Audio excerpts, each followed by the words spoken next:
On a night in late 1573, a small group of men made their way through the town of Dole in eastern France. Lit by their torches in the moonlight, they headed towards the woods that stood on the outskirts of town. This group of men tried to stay calm, but they were all afraid, because that night they had all come together to search for a murderer. Over the past year, multiple dead bodies had turned up across the region, and all of these dead bodies had been viciously torn apart. So the people of Dole and the surrounding villages came to believe that a maniac roamed freely among them, and a local judge put out a decree saying that whoever was behind these heinous acts had to be stopped, and he urged the men of Dole to go stop it. And so this is what the men were doing that night. And finally, they arrived at the tree line leading into the woods, and fighting the inescapable urge to turn back, they raised their torches and they headed down a path.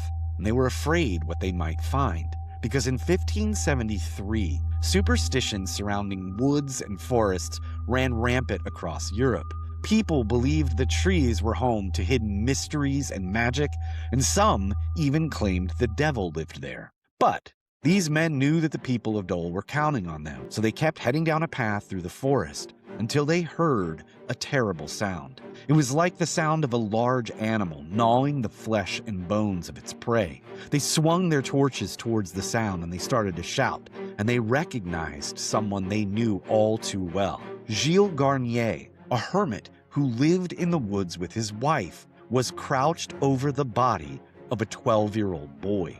And in that moment, this group of men made a horrible discovery. Gilles Garnier was no ordinary man. Gilles was a werewolf. Throughout the 15th, 16th, and 17th centuries, a lot of people in Europe lived in a very real fear of werewolves, and they dealt with this perceived supernatural threat much in the same way they dealt with alleged witches. They put them on trial, and they put them to death. All right, y'all, let's dig a little deeper into the werewolf trials on Adjunct Horror.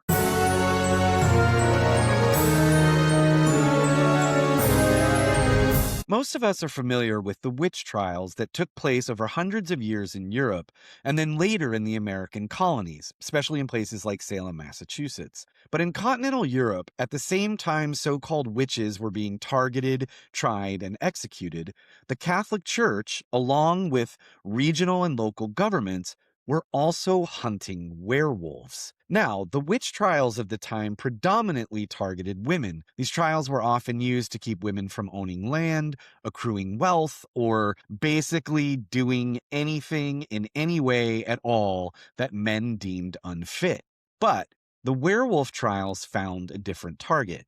While werewolves were said to share the same connection to the dark arts and the devil as witches, alleged werewolves often turned out to be foreigners, people who were experiencing poverty, and others that had been deemed to live on the fringes of society. But how did this fear of werewolves even start? In a time in Europe when Michelangelo had already painted the Sistine Chapel, when Copernicus laid out his heliocentric model of the solar system, and when Shakespeare would start writing plays, how did a bunch of people believe in shape-shifting man-beasts who were in league with Satan? Well, much like the case with witches and vampires, fear of werewolf-like creatures dates back to some of our earliest forms of storytelling. The word werewolf comes to us from Old English, were meaning man, and wolf meaning wolf. So, man-wolf. But werewolves have their roots in stories that far predate any form of the English language. And like with a lot of Western folklore, many scholars cite the Epic of Gilgamesh from about 2100 BCE as the first written record to contain a werewolf story. So in the Epic of Gilgamesh, the goddess Ishtar transforms one of her ex-lovers into a wolf and curses him to live life as a ravenous beast. And this story of Ishtar evolves over centuries and makes its way northwest, and eventually it sparks the imagination of the ancient Greeks. And in the 8th or 7th century BCE, one of the seminal Western werewolf stories arrives in the form of the ancient Greek myth of King Lycaon of Arcadia. And in one popular version of this myth, the god Zeus punishes King Lycaon for sacrificing a child, and Zeus turns Lycaon into a wolf. And the story of King Lycaon is where we get two of our very important werewolf related words, lycanthropy and lycanthrope. And then something happens that usually happens with Greek myths. The Romans take this story and others like it and adapt it for their own needs after they conquer Greece. And then the stories get repurposed again much later when the Roman Empire officially adopts Christianity. So as the empire is like spreading Christianity across Europe, these wolf stories continue to change and grow based on specific times and locations.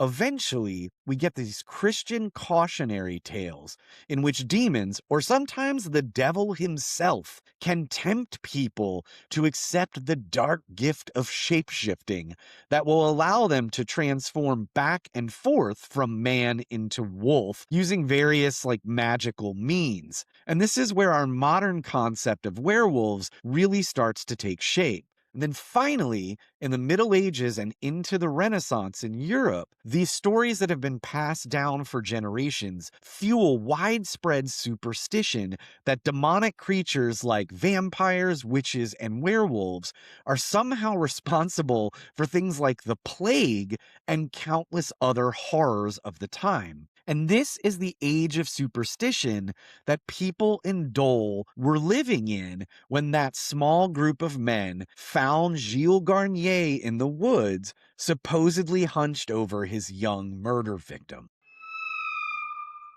In late 1573, Gilles Garnier languished in a cell awaiting trial. But he already knew things were not looking good for him, because at this point, France had already been trying people for werewolfery, aka lycanthropy, for over 50 years. Two shepherds, Pierre Berget and Michel Verdun, are believed to be the first Frenchmen on record who were tried as werewolves. And these two shepherds confessed to having met a man in black in the forest who gave them a magic ointment that allowed them to transform back and forth between men and wolves. And they also confessed that while they were in their wolf forms, they murdered multiple people. So following the trial of Berget and Verdun, French authorities, in connection with the Pope in Rome, really started to up their werewolf hunting game. And in subsequent trials, courts would bring in doctors who were willing to testify that in their medical opinion, the devil could, quote, alter men's humors, and that could lead to werewolf transformation. And so this is what people believed was going on with Gilles Garnier. In fact, while he was on trial, they were already calling him the Werewolf of Dole, and they wanted justice. So, not wanting to leave anything open to chance, the courts didn't just rely on doctors' testimonies. They did what they did a lot of the time in cases like this. They violently tortured Gilles until he confessed to being able to transform into a wolf and to murdering and cannibalizing at least 4 children. And this confession was accepted as truth, even though some of the murders took place over 60 kilometers from Dole. And this is a distance that would have been extremely difficult for a man like Gilles to cover while committing all of these murders in the allotted time. But despite any questions that might have remained, the court found Gilles Garnier guilty of murder and lycanthropy. And in January of 1594, Gilles Garnier got dragged out of his cell, marched past a screaming crowd towards the center of town, where he was burned alive.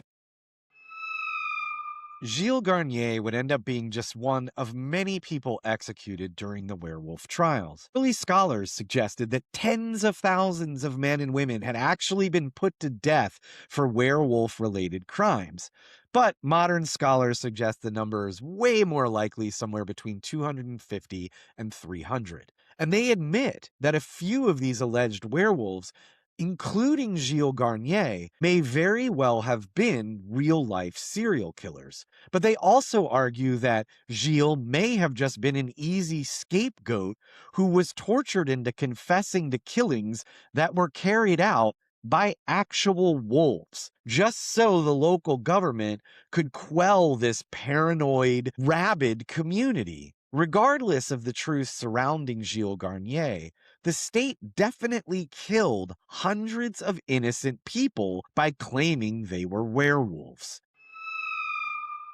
While the very real human tragedy is the true story behind the werewolf trials, these trials and executions did help establish much of the werewolf lore we still use today. Centuries later, the idea of the werewolf as an outsider who has no place in society continues to find its way into werewolf fiction and werewolf films. And so it often makes werewolves the perfect symbol of these large scale cultural fears that affect a particular society at a particular time. Is a majority Christian society afraid of other religions and growing secularism? Make the werewolf a cursed man who's shunned by God.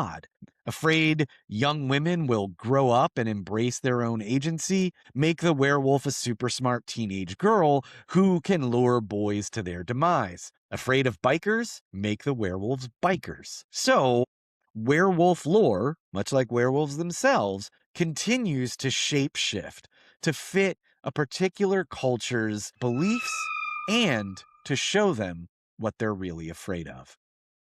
Thanks for tuning in to Adjunct Horror. Please like and subscribe so you'll know about all our videos and shorts that cover horror in history, literature, and culture.